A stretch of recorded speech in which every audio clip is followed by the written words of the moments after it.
hoje a gente vai falar sobre Forrest Gump. Um dos filmes mais famosos, assistidos e adorados no mundo inteiro, foi inspirado em um livro que ganhou uma nova edição aqui no Brasil, dessa vez pela editora Aleph. Edição comemorativa de 30 anos, capa dura, com uma jacket de 2 cores que você pode usar do lado que você quiser. Conta com uma diagramação muito foda por dentro e ainda tem algumas artes do Rafael Coutinho, destacando algumas das passagens mais memoráveis do livro. Bom, já vou avisar desde o começo que eu não vou ficar criando tabela comparativa entre livro e filme, mesmo porque essa edição tem um pós-fácil maravilhoso escrito por uma francesa. Ela vai recortando trechos do filme e do livro, vai cruzando com informações da América na época em que o filme foi feito, na época em que o livro foi escrito. É uma leitura complementar maravilhosa, recomendo que vocês não pulem isso caso vocês venham a ler o livro. A única coisa que eu acho que eu preciso realmente comentar é que o Forrest Gump, livro e filme, eles contam basicamente a mesma história, só que de formas diferentes. Uma maneira um pouco mais doce, mais cômica, mais inocente, que é no filme. O Forrest do filme é um amorzão, você quer botar ele debaixo do braço e dizer que tudo vai ficar bem. E outra maneira um pouco mais ácida, mais crítica,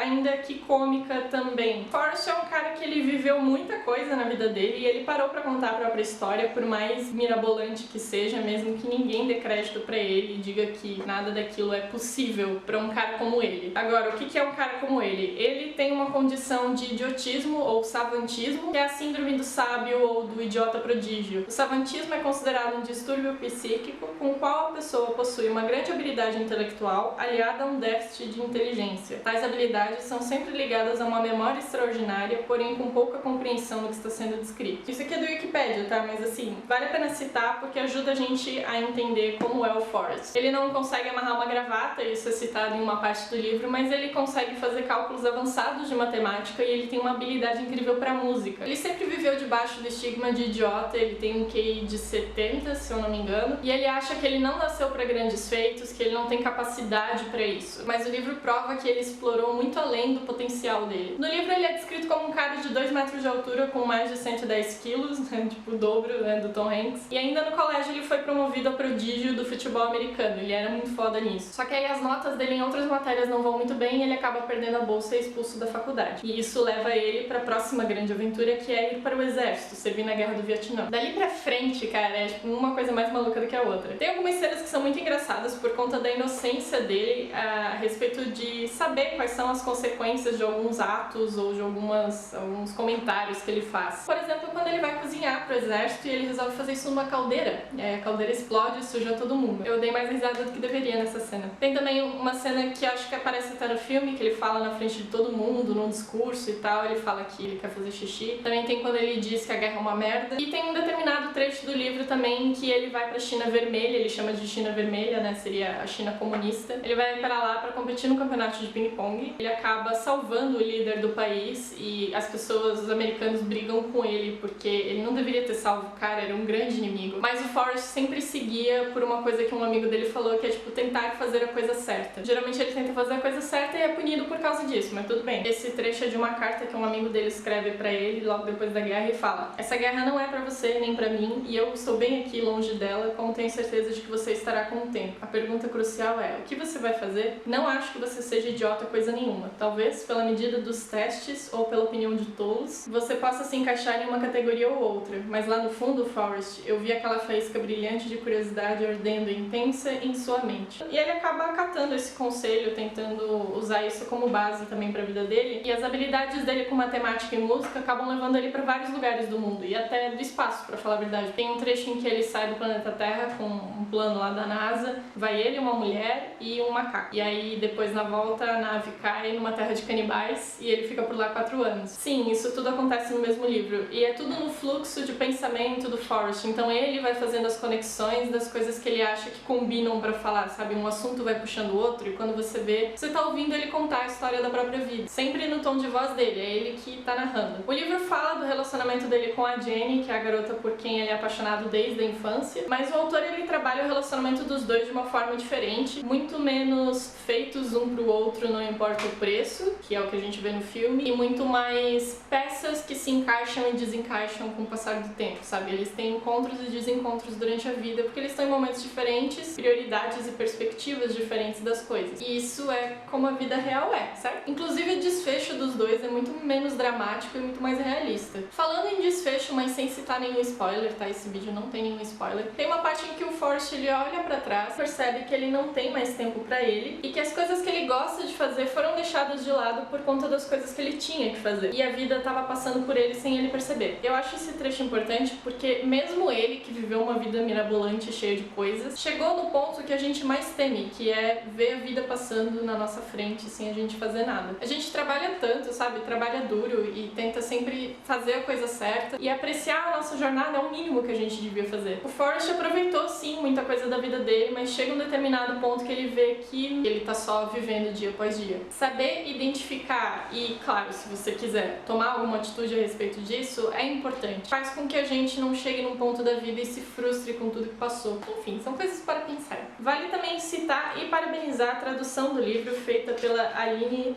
Torto Pereira. O Forrest pronuncia algumas palavras de um jeito diferente, nomes de países, de locais também, porque ele fala do jeito que ele entende. E aí sempre tem tipo um tava falando, tava fazendo, sem a letra D, sabe? Eu achei muito bacana desse vício de linguagem dele ser mantido de uma forma muito fiel. Porque é o jeito que ele fala e isso lembra a gente de que é ele narrando e como os fatos são basicamente o ponto de vista dele. E aí a gente tem que lembrar também de tudo que a gente sabe a respeito do Forrest pra entender a visão de mundo dele. A gente vê tudo pelos olhos do Forrest. Algumas pessoas podem curtir esse livro, outras não. Eu acredito que isso vai estar muito relacionado à memória e à expectativa que você tem de ver o filme escrito. Sim, o filme é diferente, é icônico também. Mas como eu falei lá no começo, são formas diferentes de você interpretar um personagem, de contar uma história. E obviamente você tá no seu direito de gostar mais do Forrest do filme do que do livro. Mas eu particularmente me diverti muito com essa versão dele. Um pouco mais ácida e às vezes alfinetando algumas questões relacionadas a racismo, a política, a guerra, preconceito. Eu lembro que isso era ou muito mais sutil ou inexistente no filme. Talvez esse seja um dos casos que só lendo pra saber, assim, ou se você puder ler o pós-fácil da Isabelle e tirar o fantasma do filme das suas costas. Porque o contexto era diferente, eu acho que isso tudo influencia na criação da obra. Espero que vocês tenham curtido o vídeo a respeito de Forrest Gump, entendam os comentários como um ponto de vista de um leitor a respeito do livro, porque eu sei que eventualmente alguém vai ler e ou vai gostar ou não vai gostar, e enfim, controlem suas emoções, tá? E acho que o livro cumpriu a proposta dele de mostrar que qualquer pessoa pode viver coisas extraordinárias, independente do que, citando o amigo dele, ou opinião dos tolos diz. Você só precisa estar aberto às oportunidades e o Forrest com certeza tava. Mas é isso aí, sem mais lenga-lenga. Se você gostou do vídeo, deixa um like, deixa um comentário e eu vejo vocês no próximo vídeo.